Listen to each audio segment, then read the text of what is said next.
टॉपिकचं नाव आहे म्युटेशन आणि ह्याच्यावरती क्वेश्चन तुम्हाला विचारला जाऊ शकतो आणि विचारतात. एक मार्काचा होईना किंवा डेफिनेशन वगैरे का होईना ह्याच्यावरती विचारतात. तर म्युटेशन म्हणजे काय? Mutation sudden change occurring in the genetic material is known as mutation. Sudden म्हणजे काय की अचानक जे काही चेंजेस होत आहेत जेनेटिक मटेरियलमध्ये त्याला आपण काय म्हणतो? म्युटेशन म्हणतो. तर जेनेटिक मटेरियल म्हणजे काय तुम्हाला माहिती आहे. जेनेटिक मटेरियल हे जे आहे ते DNA आणि RNA हे जेनेटिक मटेरियल्स आहेत, बरोबर.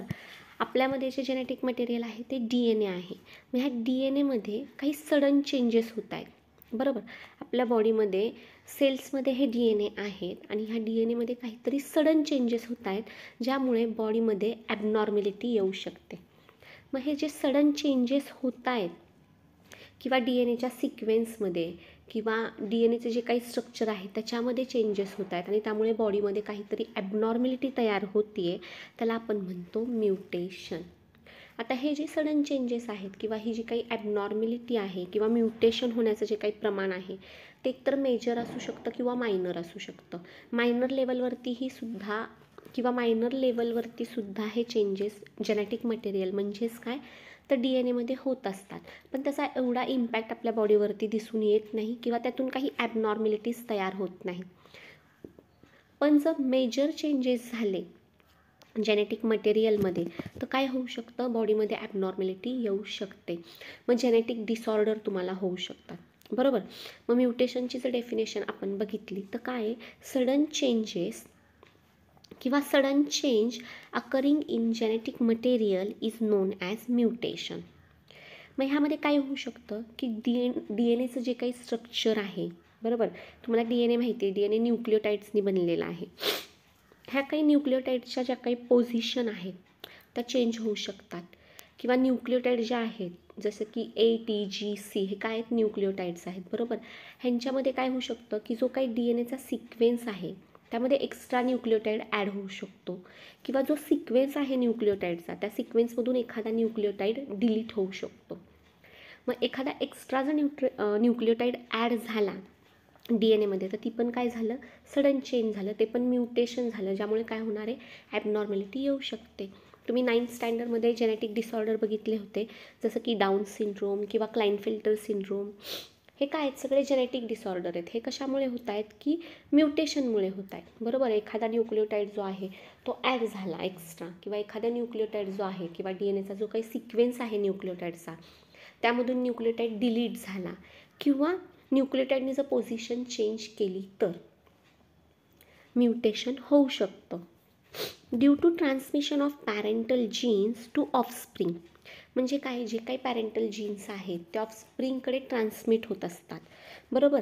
आणि हे ट्रान्समिट होत असताना सडन चेंजेस येऊ शकतात आणि न्यूक्लियोटाइडमध्ये हे जे काही चेंजेस येत आहेत किंवा हे जे काही म्युटेशन होत आहेत त्यामुळे काय होऊ शकतं? जे काही ऑफस्प्रिंग आहे त्याच्या कॅरेक्टर्समध्ये चेंजेस येऊ शकतात. तुम्हाला ह्या स्लाईडमध्ये दिसत असेल इथं तुम्हाला न्यूक्लियोटाइडचा सिक्वेन्स दाखवला आहे. TAACTG हे सगळे काय आहेत? न्यूक्लियोटाइड आहेत, जसं की थायमिन, ॲडेनिन, गुआनिन, सायटोसिन, बरोबर. मग आपल्याला माहिती आहे की ॲडेनिन नेहमी थायमिनला पेअर करत असतो, पण सडन चेंज झालं आणि ॲडेनिननी सायटोसिनला जर पेअरिंग केलं तर तिथं काय होऊ शकतं? म्युटेशन होऊ शकतं. किंवा इथं तुम्हाला दाखवलेलं आहे की जो काही सिक्वेन्स आहे तो डिलीट होतो आहे, बरोबर. ॲडेनिनच्या जागी थायमिन जर ॲड झाला, गरज ॲडेनिनची आहे पण थायमिन ॲड होतो आहे, तर तिथं काय होऊ शकतं? म्युटेशन होऊ शकतं. आणि ह्यामुळे काय होतं आहे की जे काही बेबी आहे किंवा जे काही ऑफस्प्रिंग आहे त्याच्या कॅरेक्टर्समध्ये फरक पडणार आहे किंवा त्याच्या कॅरेक्टर्समध्ये काय होऊ शकतो? चेंजेस होऊ शकतो आणि हेच काय असतं? म्युटेशन. तर तुम्हाला लक्षात काय ठेवायचं आहे? डेफिनेशन लक्षात ठेवायची म्युटेशनची. कशामुळे म्युटेशन होऊ शकतं ही गोष्ट लक्षात ठेवायची आहे.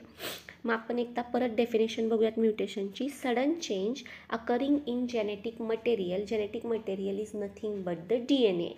ओके.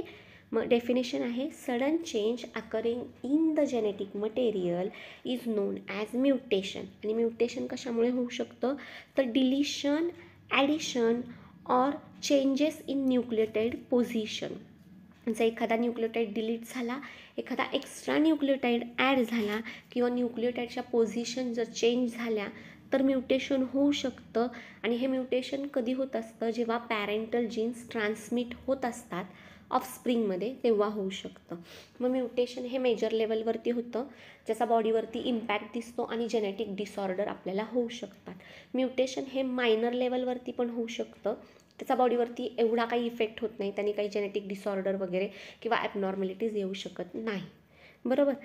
पॅरेंटल जीन ट्रान्समिट होत असताना हे सडन चेंजेस होऊ शकतात जेनेटिक मटेरियलमध्ये आणि त्यामुळे म्युटेशन होऊ शकतं आणि जे काही ऑफस्प्रिंग आहे त्या ऑफस्प्रिंगच्या कॅरेक्टर्समध्ये चेंजेस येऊ शकतात. आता म्युटेशनसाठी तुम्हाला फक्त एवढं जरी तुम्ही लक्षात ठेवलं, डेफिनेशन, म्युटेशन कसं होऊ शकतं आणि ही डायग्राम, तरी तुम्हासाठी भरपूर आहे ते. Okay, thank you.